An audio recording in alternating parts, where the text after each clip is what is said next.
première ministre Judith Suminwa est arrivée ce samedi à Dar es Salaam en Tanzanie. Elle participe au sommet mixte EAC-SADC consacré à la situation sécuritaire à l'Est. Depuis Kinshasa, le président de la République participe par visioconférence à cette rencontre de chefs d'État des deux organisations sous-régionales. Et en international, collaboration Tanzanie et Burundi basée sur la construction d'une ligne ferroviaire de 282 km reliant Uvinga en Tanzanie à Musongati au Burundi. Ce projet a une valeur de 2,15 milliards de dollars. Madame, Messieurs, bonsoir, bienvenue dans ce journal.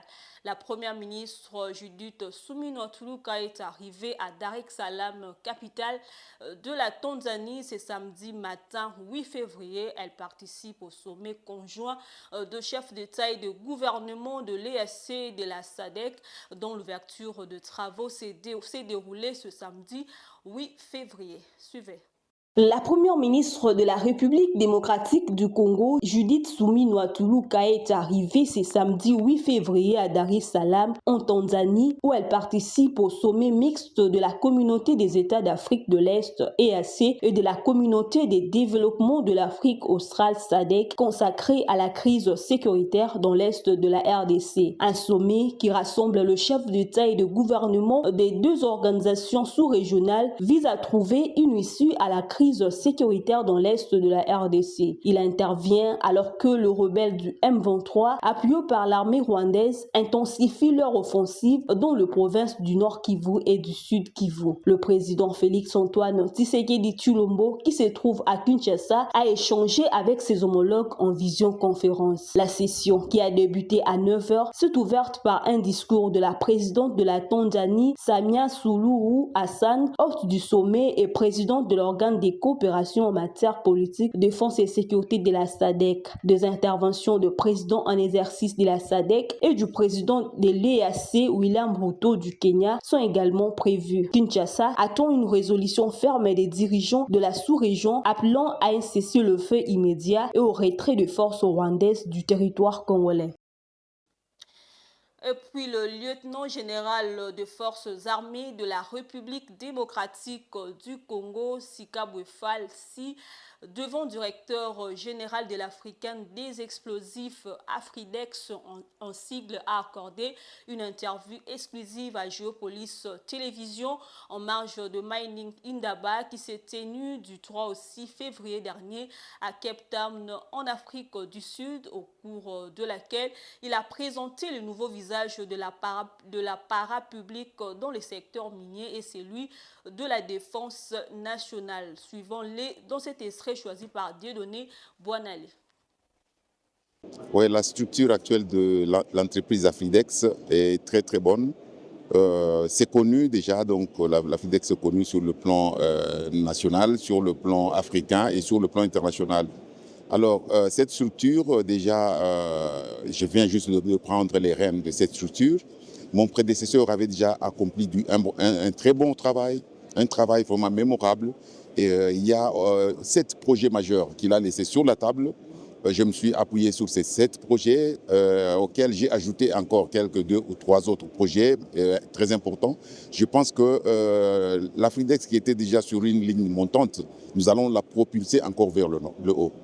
Bon, c'est un challenge. Il y a des entreprises qui se conforment, il y a des multinationales qui se conforment, qui se plient aux exigences d'Afridex. Et il y en a d'autres aussi qui préfèrent donc passer par des petites portes. Eh bien, nous allons verrouiller tout ça et centraliser les choses. Voilà. Je suis venu à Indaba, c'est une grande plateforme. À Indaba, c'est là que nous devons faire rayonner l'étoile d'Afridex. C'est à Indaba que nous devons créer certains liens, certains contacts avec les multinationales et qui peuvent aussi s'appuyer sur Afridex et se développer, aller vers l'avant et développer l'Afrique centrale. Et pour la directrice générale de l'Agence nationale pour la promotion des investissements, ANAPI en sigle était sur tout le front à la 31e édition de Mining Indaba qui s'est tenue du 3 au 6 février dernier à Cap Town en Afrique du Sud le mercredi 5 février 2025. Madame Rachel Punguluamba a pris la parole du haut de la tribune de Mining Indaba devant les investisseurs du secteur minier réunis dans cette ville portuaire de la nation arc-en-ciel pour présenter les opportunités d'investissement dans ces secteurs porteurs de croissance. Le plus ample détail avec Dieudonné Boanali. La directrice générale de l'Agence nationale pour la promotion des investissements, ANAPI en sigle, était sur tous les fronts à la 31e édition de Mining Indaba. Le mercredi 5 février 2025, Madame Rachel Punguluamba a pris la parole du haut de la tribune de Mining Indaba devant les investisseurs du secteur minier réunis à Cape Town pour présenter les opportunités d'investissement dans le secteur minier en République démocratique du Congo. À l'aide de la diapositive, la patronne de l'Agence conseil du gouvernement central et des exécutifs provinciaux en matière du climat des affaires, Rachel Punguluamba, a fait une brève description de la RDC avant de présenter la vision du gouvernement congolais pour faire de la RDC un espace harmonieux pour les investissements.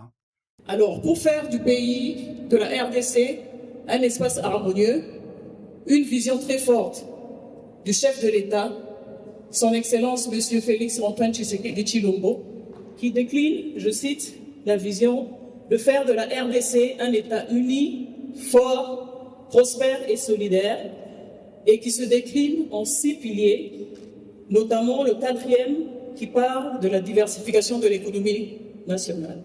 Puis interviendra le temps de présentation des opportunités d'investissement dans les secteurs miniers en RDC. Elle possède un grand potentiel agricole qui peut nourrir plus ou moins 2 milliards de personnes. Et comme j'ai commencé mon propos, elle possède un sous-sol riche. On y dénombre environ 1100 minerais. Et dans la moitié des minerais stratégiques se retrouveraient sur son territoire, ce qui lui permet de dire qu'elle peut avoir une économie décarbonée et une économie, une industrie verte. La RDC reste le pays solution, une terre d'opportunité et que la transition énergétique ne peut pas se faire sans elle. S'agissant de l'attraction des investissements, Madame Rachel Punguluamba a indiqué que attraction des investisseurs, promotion des opportunités rime avec un climat des affaires sain, une sécurité juridique et judiciaire. Depuis plus ou moins 10 ans, l'État congolais s'est lancé dans des réformes législatives, réglementaires, pour sécuriser les investisseurs au travers d'un arsenal juridique qui part déjà de la Constitution en passant par le Code des investissements et le Code minier et tant d'autres. Ces textes législatifs renferment notamment des incitations qui sont principalement de l'ordre des exonérations douanières, des exonérations fiscales, ainsi que des exonérations parafiscales.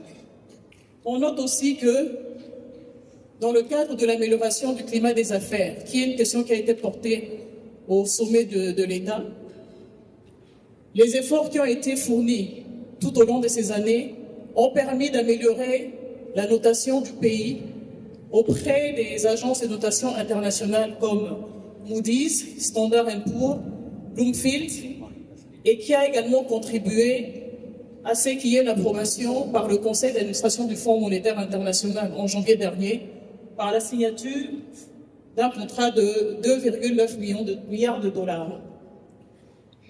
On note aussi qu'il y a une nouvelle feuille de route des réformes sur le climat des affaires qui a été élaborée l'année dernière et elle a connu en amont, en plus des parties prenantes habituelles, les contributions des ambassades et de plusieurs partenaires au développement. Et cette feuille de route a été approuvée le lundi dernier lors du comité interministériel et suit son cours pour la validation dans les prochains jours.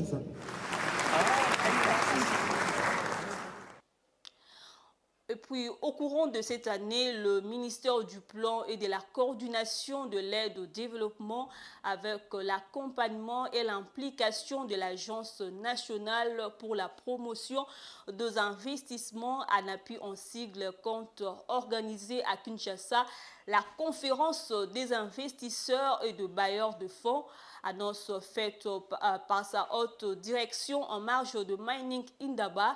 Quels sont les objectifs poursuivis par les organisateurs? Réponse avec la directrice générale de l'ANAPI, Madame Rachel Punguluamba, dans cet extrait choisi par Denis Bonal.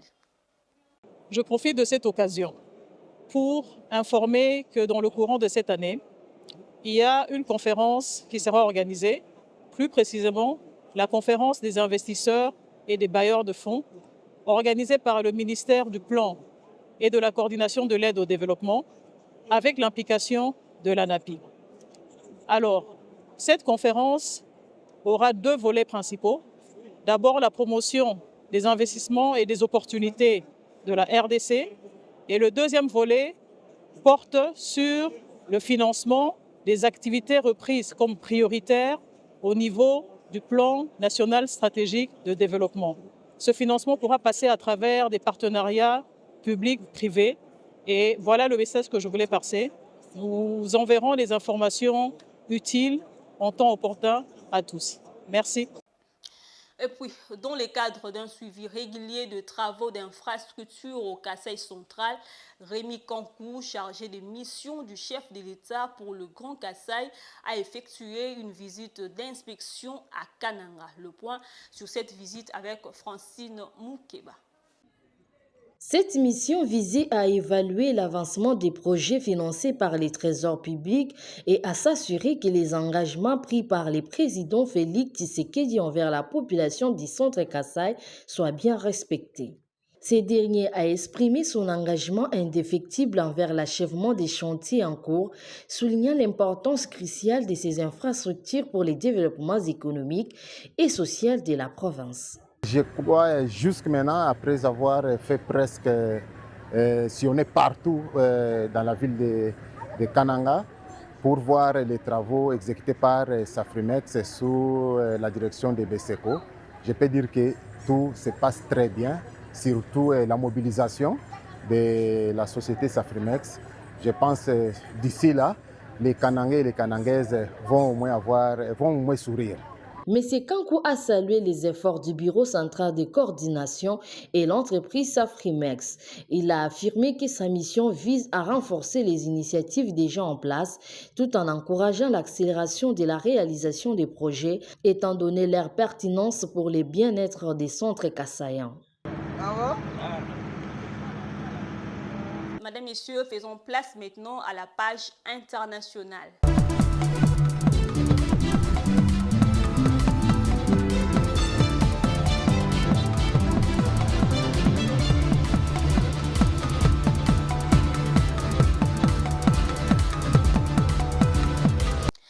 La Tanzanie et le Burundi collaborent à la construction d'une ligne ferroviaire de 282 km reliant les deux pays. La ligne ferroviaire reliera Uvinza en Tanzanie à Musongati au Burundi.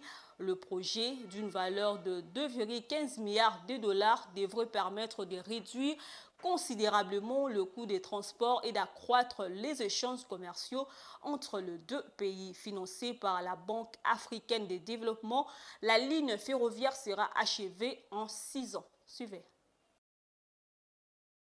Le projet de transport de la Tanzanie, les Standard Gauge Highway, est en train d'être étendu au Burundi, financé par la Banque africaine de développement. Le chemin de fer est conçu pour transporter de produits agricoles, de marchandises générales et de passagers. La ligne ferroviaire, d'une valeur de 2,15 milliards de dollars, fait également partie du programme de l'Union africaine visant à connecter tous les pays africains à des chemins de fer modernes d'ici 2026. En reliant 8 pays enclavés par le rail, la Tanzanie joue un rôle majeur investisseurs dans la réalisation de cet objectif par la région de l'Afrique de l'Est. Le projet, qui devrait stimuler les commerces entre la Tanzanie et le Burundi, comprend également un pont d'1 kilomètre qui permettra le transport ferroviaire et routier entre les deux pays. Selon le gouvernement burundais, cette coopération servira de modèle à d'autres pays africains. La phase de construction de ce chemin de fer devrait, selon les experts, s'achever dans 6 ans. Pour la Tanzanie et le Burundi, l'aboutissement de ce projet marquera un nouveau chapitre de leur partenariat économique. La liaison ferroviaire devrait réduire le coût d'importation et d'exportation et surtout stimuler la croissance économique dans les deux pays et améliorera également l'accès au marché pour les produits agricoles et le minerai, qui sont des exportations importantes pour le Burundi et la Tanzanie. Cyril Ramaphosa, président sud-africain, a délivré son discours sur l'état de la nation à l'hôtel de ville du Cape en Afrique du Sud le 6 février 2025. Ramaphosa a annoncé que son administration mettrait en place une nouvelle série de réformes afin d'encourager une croissance économique inclusive bénéfique à tous les citoyens. Pour l'occasion, le président a exprimé son désir d'accroître la croissance économique à plus de 3%. Il a aussi fait mention d'un investissement proche de 50 milliards de dollars pour les infrastructures. Suivez. En vue d'encourager une croissance économique inclusive bénéfique à tous les citoyens, l'Afrique du Sud va approfondir ses réformes pour tenter de porter sa croissance économique au-dessus de 3%, a déclaré le président Cyril Ramaphosa jeudi 6 février 2025 lors de son discours à la nation 2025. Selon le président Ramaphosa, ces réformes visent également à instaurer une économie plus compétitive et attrayante pour les investisseurs tout en préservant les services publics indispensables. Il a souligné également l'importance d'investir dans les infrastructures. Par ailleurs, un fonds d'investissement de 50 milliards de dollars destiné aux infrastructures devrait être alloué au secteur dans les 3 prochaines années. À noter que le fonds d'infrastructure a déjà un impact positif, ayant approuvé en 2024 12 projets de financement mixte d'une valeur totale de près de 38 milliards de rands. Ces initiatives englobent des domaines cruciaux tels que l'approvisionnement en eau et à l'assainissement, les logements, le transport, la santé et l'énergie. Voilà, c'est la fin de cette édition d'information. Je vous rappelle les différents titres.